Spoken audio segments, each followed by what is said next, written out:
जय श्री राम। भारतनामा में आप सभी का स्वागत। मित्रों, मेरे हाथ में मद्रास गैजेट की एक पुरानी रिपोर्ट मेरे पास आई। मैं वो पढ़ रहा था और कुछ रोचक तथ्य मेरे सामने आए। आज उसके बारे में मैं आपको बताना चाहता हूँ। सन 1722 से 1725 में मद्रास रेसिडेंसी का गवर्नर था थॉमस मनरो। थॉमस मनरो ने एक सर्वेक्षण किया था। उस सर्वेक्षण में उसने पाया कि अकेले मलबार जिले में 1594 विद्वान आचार्य मौजूद है जो अपने खुद के घर में धर्मशास्त्र, गणित, ज्योतिष, तत्वज्ञान, नीति शास्त्र, आयुर्वेद और युद्ध शास्त्र का अध्ययन करते हैं। मद्रास में ऐसे शिक्षकों में 5699 विद्यार्थी शिक्षा प्राप्त कर रहे थे। अशराफ और ये सवर्ण को भी पढ़ाने का उनका अधिकार था। अब ये अशराफ का नाम जो घुसड़ा गया ना, वो पूरा झूठा प्रचार बाद के वामपंथी लेखकों ने किया है। दक्षिण आर्काट का हिसाब है। दक्षिण आर्काट में मित्रों सवर्ण विद्यार्थी मात्र 13% पाए गए और 76% विद्यार्थी अन्य तीनों वर्ण के थे। मद्रास में, मद्रास यानी मद्रास जिले की मैं बात कर रहा हूँ, शहर और जिला। मद्रास जिले में 1822 से 25 के बीच में सवर्ण थे 23% मात्र। बाकी के तीनों वर्ण के विद्यार्थी थे 68%। सेडम में ये संख्या 66% थी तीन वर्ण के विद्यार्थियों की। जहाँ जैसे ST, NT और पता नहीं BC, OBC, पता नहीं अब कितने 56, 110, 150 जितनी भी जातियाँ इन अंग्रेज़ों ने पैदा कर दी, उन सभी वर्णों की शिक्षा विद्यार्थियों की संख्या सबसे ज़्यादा थी।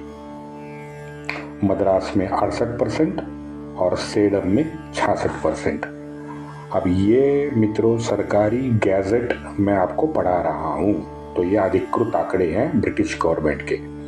सभी विद्यार्थी इन गुरुकुलों में या आचार्यों के घरों में एकत्रित ही रहते थे तथा पढ़ाई भी करते थे। यहाँ पे सभी वर्णों की छात्राएं भी एकत्रित होती थी और उनका निवास स्थान था वो थोड़ा सा दूर था। पूज्य धर्मपाल जी ने अपनी पुस्तकों में ऐसे 50 जिलों की जाति निहाय छात्र छात्राओं का पूरा ब्यौरा अपने पुस्तक में दिया है। वाचक धर्मपाल जी के, मैं तो कहता हूँ ये नहीं, सभी पुस्तकों को जरूर पढ़े। इवन एडम का एक रिपोर्ट है।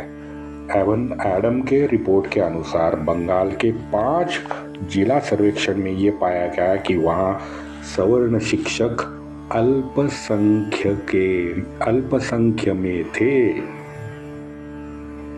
यानी क्या, सवर्ण छोड़ के बाकी के जो वर्ण थे उनके आचार्यों की संख्या बहुत ज्यादा थी और ब्राह्मणों की संख्या तो बिल्कुल नगण्य थी। वैसे एडम ने बताया कि कायस्थ शिक्षक भी यहाँ हमने पाए हैं। लिटनर का पंजाब का रिपोर्ट भी है, उसके भी आंकड़े हैं। लिटनर के पंजाब के रिपोर्ट सर्वेक्षण के अनुसार सन 1850 में अकेले पंजाब में मित्रों विद्यार्थी और विद्यार्थिनी दोनों की एकत्र संख्या 3,30,000 बताई गई है। इससे ये सिद्ध होता है कि चाहे ज्योतिष हो, विज्ञान हो, आयुर्वेद हो, गणित हो, संस्कृत हो, यानी कला, भाषा और साहित्य, इन सभी का शिक्षण पंजाब में मातृभाषा में ही दिया जाता था। मित्रों, हमारे शास्त्र के अनुसार 50% सदाचार, 30% कर्तव्य और 20% उसके लिए जो शारीरिक मानसिक सशक्तता होनी जरूरी है तथा जीवन मूल्यों की होना जरूरी है, उसमें बांटा गया है। फिर से कह दूं, 50% सदाचार, 30% कर्तव्य और 20% शारीरिक मानसिक तंदुरुस्ती।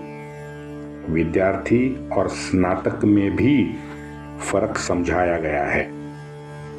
जिसने अभ्यास अधिक किया हो और विषय प्रावीण्य प्राप्त किया हो, उसे विद्या स्नातक कहा जाना चाहिए, और विद्याभ्यास करते हुए सदाचार का पूर्ण पालन जिसने किया हो, उसको व्रत स्नातक कहते थे। सुशिक्षित अगर सदाचारी नहीं होता है तो अराजक मच जाता है।